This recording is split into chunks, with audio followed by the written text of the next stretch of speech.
Ask in any country in the world who is considered the greatest lover in history, and the answers will almost coincide. The hero of this tale has become such a myth and meme that many still believe he is fictional. The Venetian Giacomo Casanova, who lived in the 18th century, would surely have objected to this if he had heard it, and would have first referred to the women with whom he had intimate relationships. There were more than 120 of them. Upon learning this number, two questions arise. First, how did a man of the 18th century manage to live nearly to 80 with such a number of affairs without dying earlier from syphilis or other STIs?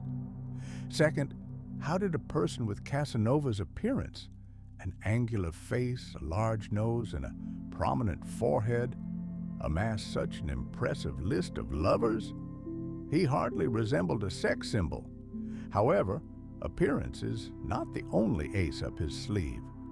Perhaps money and power helped, but no, he was the son of poor actors and possessed neither. So what is the secret? Casanova's story is particularly interesting to dissect 3 centuries later. Today, we can see how little the real Giacomo resembles the image created around him, both positively and negatively. And secondly, the title of greatest lover must still be earned. Let's be honest. Everyone is curious about what exactly Casanova did and how. Fortunately, we live in the 21st century. Topics of relationships, sex, and contraception are not taboo, and we can calmly and thoroughly explore his life. Enough of the prologue. An exciting story lies ahead. This video could easily receive an 18+ rating, but Casanova is primarily a vivid historical figure, and I want the story to be accessible to the widest possible audience. Therefore, I will rein myself in, and you, please, engage your bold imagination. This will make the story much more lively. Venice in the 21st century is a tourist attraction. Canals, gondolas, pizza, Aperol, selfies. Crowds from all over the world storm the city, which is either on the verge of being flooded or will somehow be spared. But it is still a place that must be seen. The houses, streets, and canals have largely remained the same as they were several hundred years ago. What has disappeared is the atmosphere of mystique. In the 18th century, Venice was an enigmatic place where people believed in ghosts and spirits. What can one expect from a city where people in cloaks and masks wandered through narrow, dark alleys? It was on one of these streets that Giacomo Casanova was born in 1725. Among the many women in his biography, the first, of course, was his mother, Zanetta, the daughter of a Venetian shoemaker. At 16, she married the young actor Giacomo Casanova. The girl's father was against both the marriage and her acting career, but he died young and could not interfere. Zanetta started with minor roles, but later she caught the attention of a theater owner, and her career began to flourish. Here arises the first mystery. Who is Giacomo's true father? The quiet and kind actor Gaetano, or an influential theatrical patron? The Venetian nobility of that time did not shy away from illegitimate children, but they were in no hurry to acknowledge them, let alone marry their mothers. Without a DNA test, this will forever remain a theory, and Gaetano was considered the official father. However, the outcome for the boy was the same. Access to the elite was closed. Being an actor at that time was neither honorable nor profitable, and the status of a bastard offered no advantages. In this lies the main drama of Giacomo's life. Born to aspire to high society, he was initially cut off from it. 2 years after the birth of her first child, Zanetta went on a tour across Europe and rarely visited Venice. A few years later, Gaetano died, and the boy was left with his grandmother. He started speaking very late. He was even considered mentally challenged. Later, Casanova would write extensive memoirs where he would detail his long life. The only period he does not mention at all is the first 6 years. His memories open with a scene. Drops of blood fall to the floor. A small spoiler: Casanova happened to visit St. Petersburg as well. He did not like the city, largely due to the time of his arrival: winter, frost, and a northern wind that cuts to the bone. It's better to love St. Petersburg from May through a couple of summer months. White nights, bridges, canals, romance. To truly feel the atmosphere, it's convenient to rent accommodation in the historic center. On short-term rental services, it's easy to find thousands of options for any budget, complete with reviews and ratings. Just a couple of clicks, and everything's ready. Plus, there's cash back that can be used for the next trip. But of course, travels are not limited to just St. Petersburg. There are vast options across Russia and neighboring countries. Especially in summer, it's wise to book in advance. In the video description, there's a link and promo code for bonuses.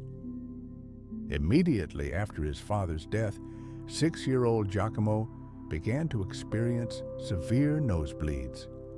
His grandmother took him to a local witch. She recited spells and locked the boy in a chest. It did not help. The bleeding only stopped years later on its own. At 7, his grandmother sent her grandson to nearby Padua. There was a prominent university. Casanova lived in terrible conditions with other students: a basement room infested with rats, meager food, and dirty clothes. He found himself weaker than his peers in daily life, and for this, he was bullied. Giacomo attended a small church school. For his grandmother, a spiritual career seemed the best chance. It was difficult for the son of poor actors to climb the social ladder.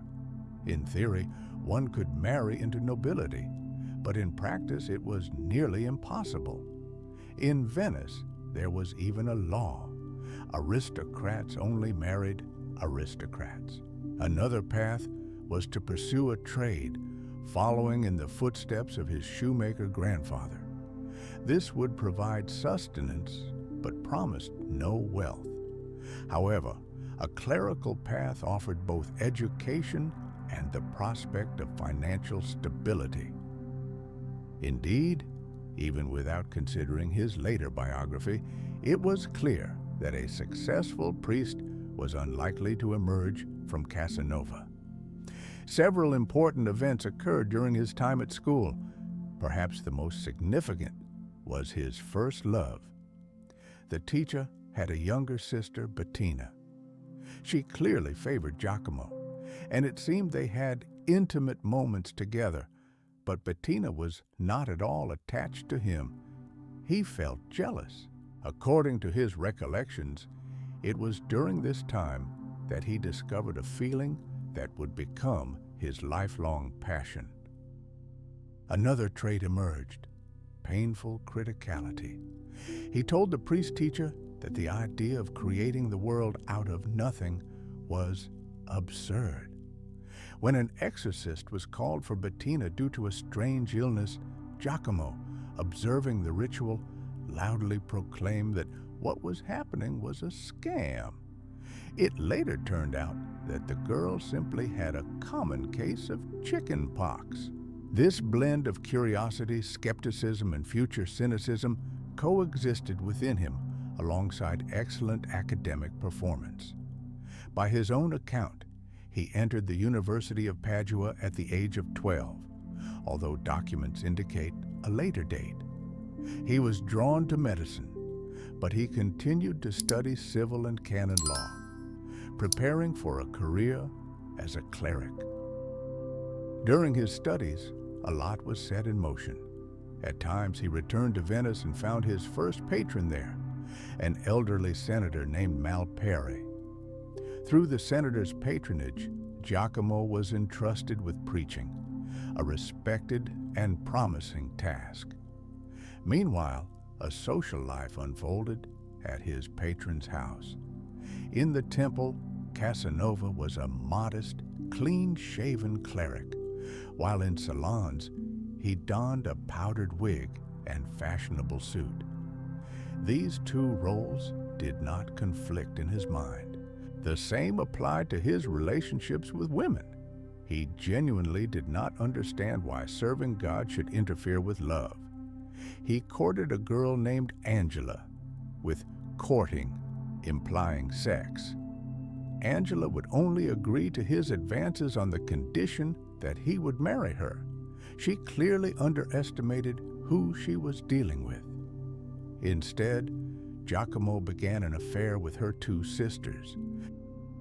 However, it was not his romances that undermined his career as a preacher, but rather a banal disgrace. Before his speech, he drank heavily, his address fell apart, and he collapsed at the end of the sermon. He had to return to Padua to finish his studies. Padua was a free place in every sense. The main temptation for Giacomo was gambling. He was an avid gambler throughout his life, although he often lost. Ultimately, he lost everything, and his grandmother took him back to Venice. Formally, he did graduate from the university. A year later, his grandmother passed away. Giacomo was 18. His mother was wandering through Europe. His father was absent, and only his younger brother Francesco was nearby. After another loss, he sold everything, including his grandmother's belongings. At this point, his mother Zanetta intervened. She arranged for him to enter a seminary on the island of Murano. Casanova went with the confidence that his path was the priesthood. Moreover, he aimed high, seeing the ultimate destination as the papal throne. He did not stay long in the harsh atmosphere of the seminary. He started with innocent pranks. A university graduate pretended to be a simpleton and ended up in a class with 10-year-olds. Conflicts increased. He was outraged by many prohibitions, particularly the ban on masturbation for monks. The outcome was prison. Suspicion of an intimate relationship with another student, plus an accusation of theft. The items he sold after his grandmother's death did not formally belong to him. Casanova served his sentence in a fortress on a neighboring island. The regime was lenient. There was much one could do inside, but leaving was not allowed. He did not waste time being bored. He seduced the wife of one of the guards and immediately received a response from the universe, a first venereal disease. Everything was burning there, he wrote. The treatment took almost 2 months. His vindictiveness also did not fade away. He secretly swam out of the fortress to Venice, beat up a man who accused him of theft, and in court presented an ironclad alibi. After all, he was officially imprisoned. He was acquitted, and soon he was completely released. It would seem that it was time to admit a church career was not for him. But no, immediately after his release, he went to Rome for a meeting with the bishop, organized by his mother. On the way, he lost almost everything, part of his clothing, visited brothels, and picked up yet another STI, a characteristic touch of his prose. I grabbed her by the buttocks and achieved a complete victory, accessible only to an experienced swordsman. The metaphor is fiery, but the main lover is clearly not the main writer. Next came a typical episode in his fate. He secured a position as an assistant to an important church official, but his dissolute behavior quickly surfaced, and his superior gently asked him to leave. This cycle would repeat itself more than once. A new city, connections and a position, scandal, flight. My whole life, I have been a victim of my feelings, he admits in his memoirs, and that is true. A small note for those who love to learn. 10 years ago, mastering editing was a torment. Long videos in English, nothing made sense. Now, there are platforms where you can learn a digital profession, such as web design, without interrupting your work. Figma, Photoshop, Illustrator, briefs, guides, specifications, and in the end, a portfolio. There are also guarantees of employment, installment plans, and discounts. It's convenient when you want to enhance your digital skills and change fields. Link and QR code are in the description. In 1744, at the age of 19, he went to Constantinople, where he befriended the noble Yusuf Ali. Conversations about philosophy, trust, and affection. Ali even considered marrying off his daughter to Giacomo, but upon suspecting a connection between Casanova and his own wife, he changed his mind. Giacomo fled from Constantinople. By the age of 20, he was back in Venice. It was time to talk about the city. In the 18th century, Venice was an independent republic that had lost its former power, but was still a notable point on the map of Europe. It was associated with fashion, carnivals, courtesans, and liberal morals. Women were renowned for their beauty and sense of style. Voltaire recalled that there were so many beautiful women that one could not hide from them. Add to this a multitude of prostitutes of all ranks and house parties of the nobility, where half of the etiquette involved eroticism. In high society marriages, participants often lived freely. The lineage continued. Each person led their own life, coming together only for appearances at official events. The cherry on top was masks as part of the dress code year-round. The popular women's moretta was held in the mouth. One could not speak while wearing it. In short, Casanova was a typical Venetian of his era. Almost immediately after his return in 1745, he got caught up in a scandalous incident. A night out with friends ended with the gang rape of a woman, in which Giacomo was also involved. The husband of the victim filed a lawsuit, but the case was hushed up, likely due to the involvement of an aristocrat. However, the Venetian inquisitors, the local secret service, learned about the episode. From that moment on, Casanova was on their radar. At that time, the aspiring cleric was working part-time as a violinist. The city was alive with festivities. Musicians were eagerly invited, but paid modestly. Fortune found him unexpectedly. After a concert, Giacomo noticed a nobleman drop an envelope, picked it up, and returned it. In gratitude, the man offered to give him a ride in his gondola. The man turned out to be the aristocrat Matteo Bragadin. While in the boat, he became ill. At home, the doctor began treating him with mercury, but his condition worsened. When the doctor left, Casanova canceled the treatment, and the patient felt better. Suspicions of miraculous abilities soon arose and Giacomo skillfully convinced Bragadin that he possessed secret Kabbalistic knowledge. Thus, he gained a new patron and immediately a different standard of living: better housing, fashionable clothes, and money for pleasures. For a couple of years, he reveled in impunity. He played, more often lost, made enemies, but his patron attributed everything to his youth. The last straw was a cruel prank. Casanova dug up a corpse from the cemetery, cut off its hand, and placed it in the bed of an enemy. The man nearly died of fright. For the desecration of the dead, he could have been imprisoned, and Casanova urgently fled from Venice. Next came Paris.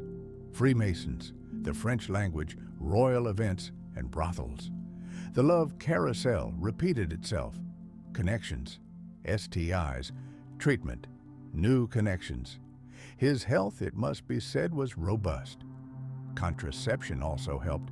Condoms already existed, though they were available to only a few and were made from animal intestines or linen.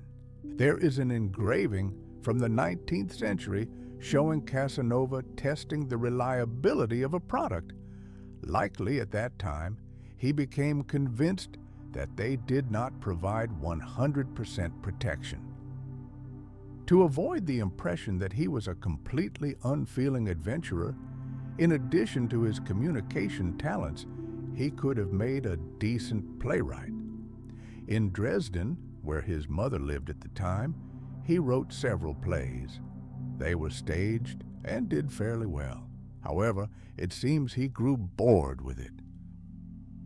In 1753, he nearly got married.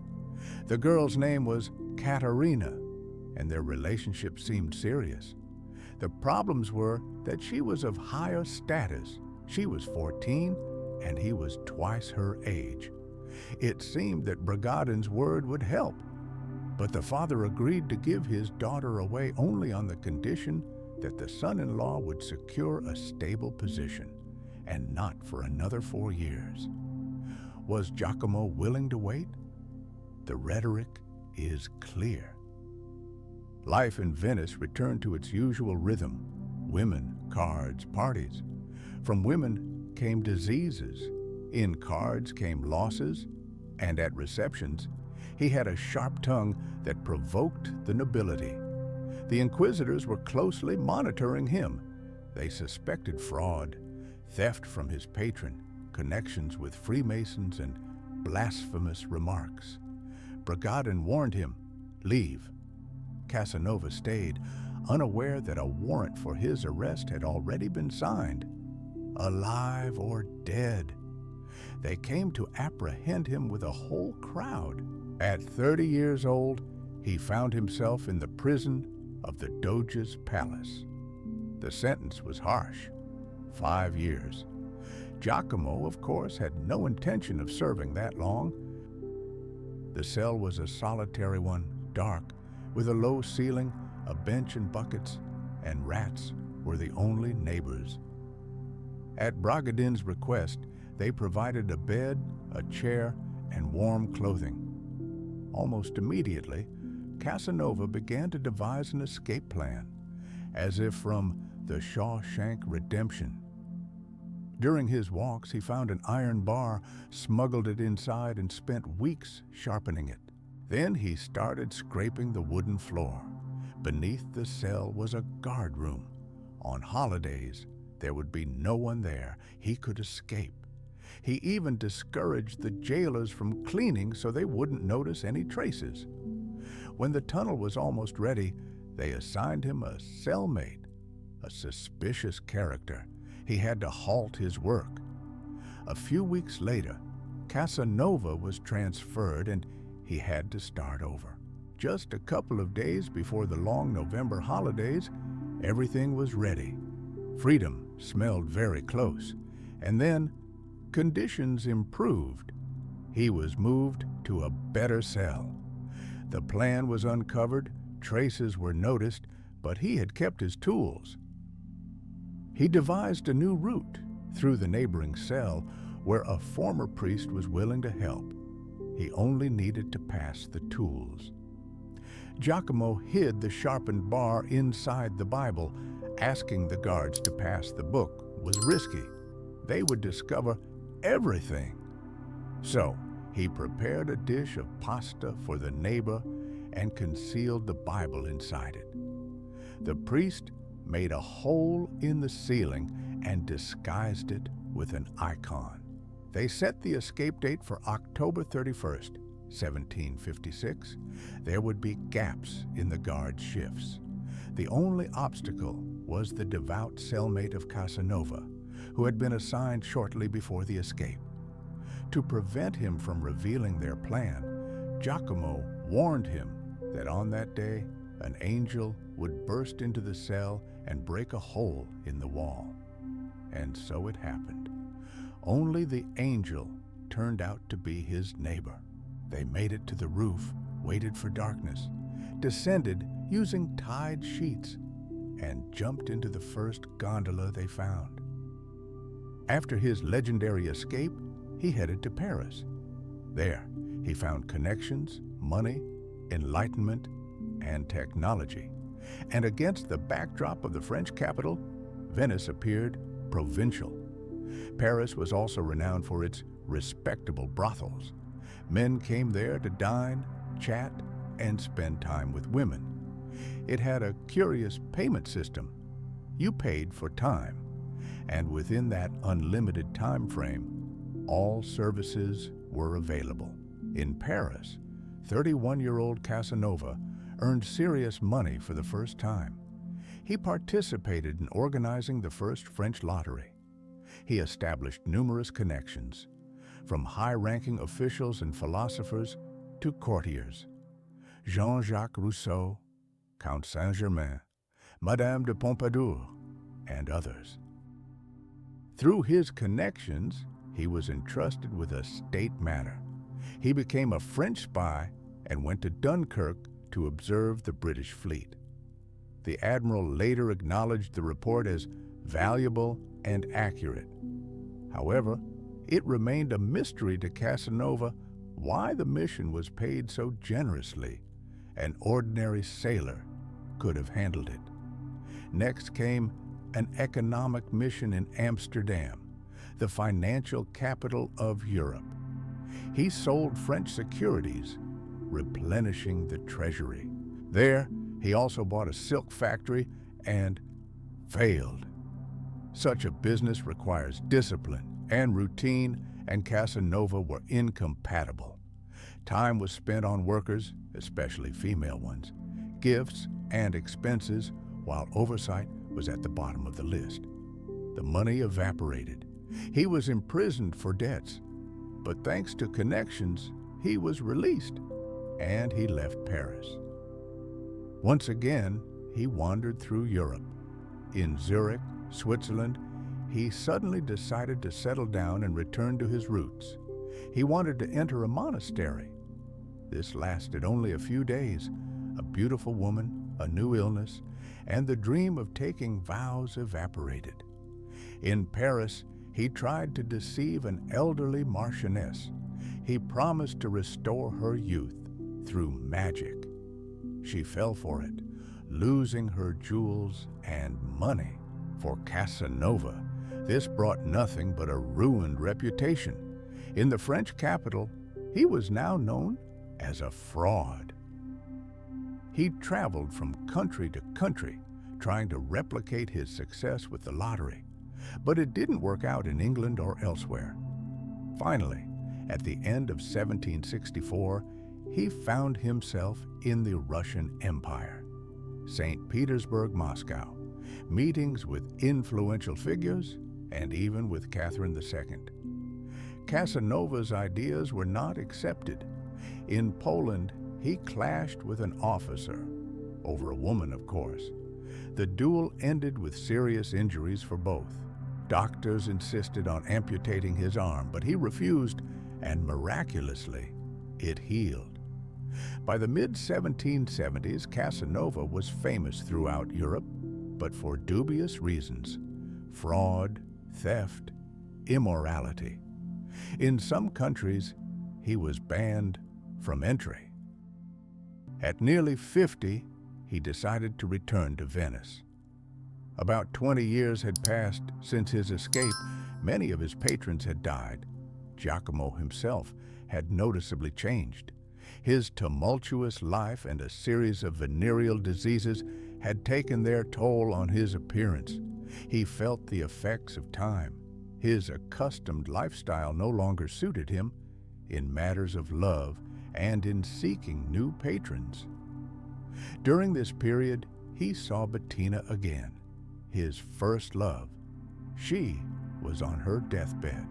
Having lived in Venice for almost a decade, Casanova found himself exiled once more, this time for satirizing influential aristocrats. A couple more years, wandering through Europe. Finally, he arrived in Bohemia. He took a position as the librarian in the castle of a wealthy count.